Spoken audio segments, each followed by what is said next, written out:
Hello everyone, welcome to another video of Hosticide. I am Dr. Pratik Gundre, your friend and host of today's video. If you have not already subscribed to this channel, please subscribe, like and share and help me reach as many people as I can. As we all know, studying hard to get a rank and using that rank to get an admission to a medical college for your post-graduation is completely different thing. Just for the sake of today's video, let's consider that you have studied very hard and you have secured a good rank. What next? Do you think your story has ended? No, my friend, your story has just started, because NEET-PG admission is a long and hectic process. And hence, today we are going to talk about NEET-PG admission process and make it a piece of cake for you. Let's just dive in. Usually, the admission process starts with a CAP-based round. What is CAP? CAP is a centralized allotment process. It can be All India quota round 1, round 2 or mop-up, or state quota round 1, round 2 and mop-up. Now, what is the difference between All India quota and state quota? In All India quota, if you get allotted a seat in round 1, you have an option to not take that admission and you will still be eligible to take part in the second round of All India counselling. Further, if you get an admission in the second round of All India quota, you still can exit that process, but this time you will have to forfeit your deposit. What does that mean? There is a security deposit amount that you must have paid in the start of your All India quota counselling. In the first round, you do not have to forfeit that amount and you can take a free exit, but in round 2 you will have to forfeit that amount and go for mop-up. Otherwise, you will have to take the seat. Now, what if you decide to take admission in the first round of All India quota? If you take admission in the first round of All India quota, you still have a chance for upgradation. But if you take admission in the second round of All India quota, that is the end of your counselling. You cannot appear for any more rounds and that is your final branch and final medical college. Now, let's discuss what are the differences between All India counselling and state counselling. Well, for starters, in state quota counselling, you can fill your choices only once. So you will have to be extra cautious of what preferences you are putting in the counselling. If you get a seat in round 1, round 2 or mop-up round of state quota, you will still be eligible for further upgradation in the next CAP rounds until either you fill retention in that particular branch and college or either the counselling has ended. State quota counselling does not provide you with the option to exit a particular round and then come back again.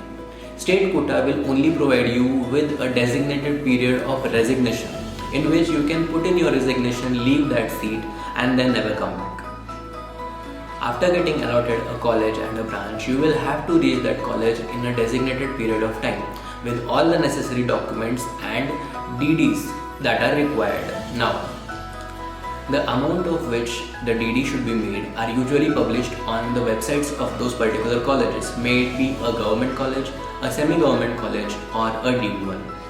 The DDs that are required to take admission in DNB quota in DNB institutions are usually published in the admission brochure itself. Usually, the documents required and their verification is a pain in the ass, because half of us do not really know the documents that are required to take admission in a PG course in a medical college or a DNB institute. And that, my friends, is going to be the main gist of today's video. The documents that are required are as follows. For my use and simplification, I have divided the documents in certain groups. Let's start with the first one. The first group of documents is the personal groups. What does that contain? The personal group of document contains your Aadhaar card, your PAN card, your voter ID, your passport, your bank details. Your bank details will be required in your particular college to give you your stipend. The second group of document contains your exam related documents. That will be your admit card, your NEET-PG result, and if you are taking admission in your state quota, then the application that you have made on the CET cell website, then the fee that you have paid on the CET cell website and your allotment letter of that particular college. The allotment letter is pretty much common in All India round quota as well as state round quota. The third group of document contains your university related documents. University related documents will be your first to final year mark sheets, your internship completion certificate, your passing certificate, your permanent or provisional license to practice medicine, and your degree certificate. The fourth group of document contains your caste related documents if applicable. That will be your caste certificate, your caste validity certificate, and your non-criminal certificate. Non-criminal certificate is only mandatory to caste other than SC and ST. That is scheduled caste and scheduled tribe. All other castes will require a non-criminal certificate to take admission in your PG course. That is OBC, SBC, VJ, NT, and any other. For EWS candidates, you will have to take an EWS certificate from your state and your center as well, same as the caste certificate. For All India quota round or All India quota seats, you will have a caste and EWS certificate that has been produced by the center. And for your state round or state quota admission, the caste certificate or the EWS certificate will be that has been provided by your state. The fifth group of document will contain your SSC and HSC certificate. Please be careful, it is not SSC and HSC marksheet but SSC and HSC certificate along with a transfer certificate, that is TC, from your junior college. The sixth group of documents, which is a very important bunch, that is you will have to retrieve from your UG college. That bunch will contain a transfer certificate from your UG college, a no objection certificate from your UG college that states that your UG college does not have any problem for you to take admission for your PG course.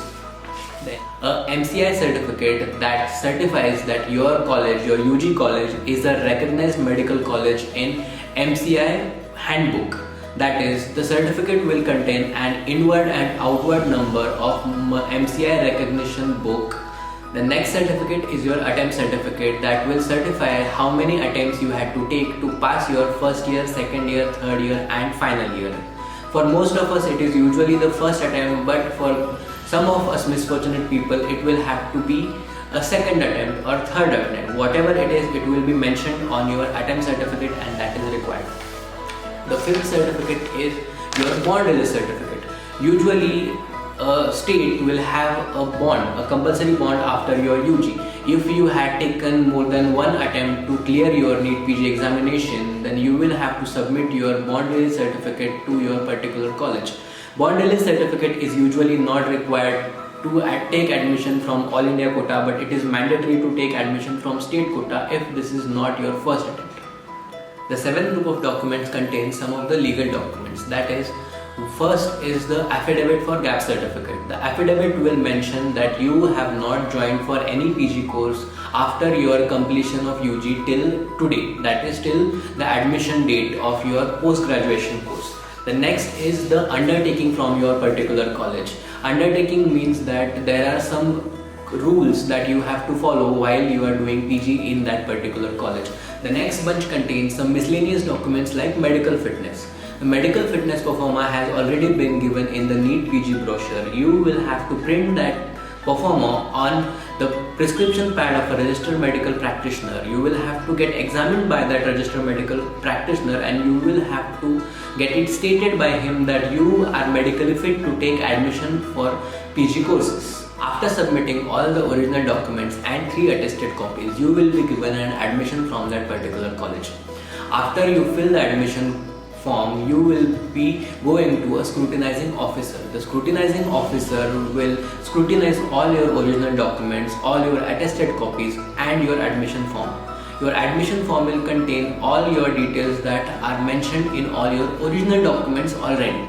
After taking the sign of the scrutinizing officer on your admission form, you will be submitting all your original documents, 3 attested copies, your admission form and your DD for your hostel and your admission in that PG course to the academic section.